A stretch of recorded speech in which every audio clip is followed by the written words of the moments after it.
উত্তরবঙ্গের প্রবেশদ্বার হিসেবে খ্যাত সিরাজগঞ্জ জেলা।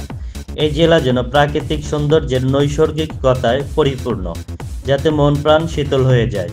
সিরাজগঞ্জ মহকুমা 1984 সালে জেলা হিসাবে আত্মপ্রকাশ করে। এই জেলাকে অনেকটা বিচ্ছিন্ন করে রেখেছিল যমুনা নদী, যে কারণে দেশে তেমন একটা পর্যটকের আনাগোনা হতো না। তবে যমুনা সেতু, যমুনা রেল সেতু, বায়ু বিদ্যুৎ ও শহর রক্ষা বাঁধের অপূর্ব প্রাকৃতিক সৌন্দর্যের কারণে দিন দিন এই জেলা পর্যটকদের আকৃষ্ট করছে।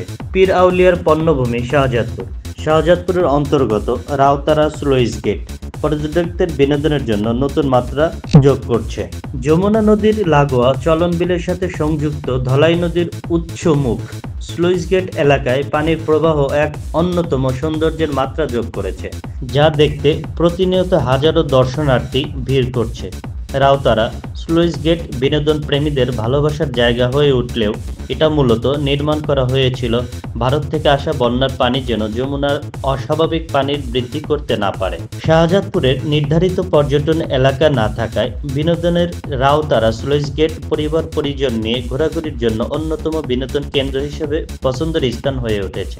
এই বিনোদন কেন্দ্রকে ঘিরে যেমন অনেকের আয়ের পথ সৃষ্টি হয়েছে, তেমনি পর্যটনে অবহেলিত সিরাজগঞ্জ জেলাকে পর্যটন জেলা হিসেবে গড়ে তোলার সম্ভাবনাও তৈরি হয়েছে। কিভাবে জেলাকে পর্যটন জেলা হিসেবে গড়ে তোলা যায়, সেদিকে স্থানীয় সরকার সহ ঊর্ধ্বতন কর্মকর্তাদের দৃষ্টি দিতে হবে। এম এন নাবি, আমাদের শাহজাদপুর 25।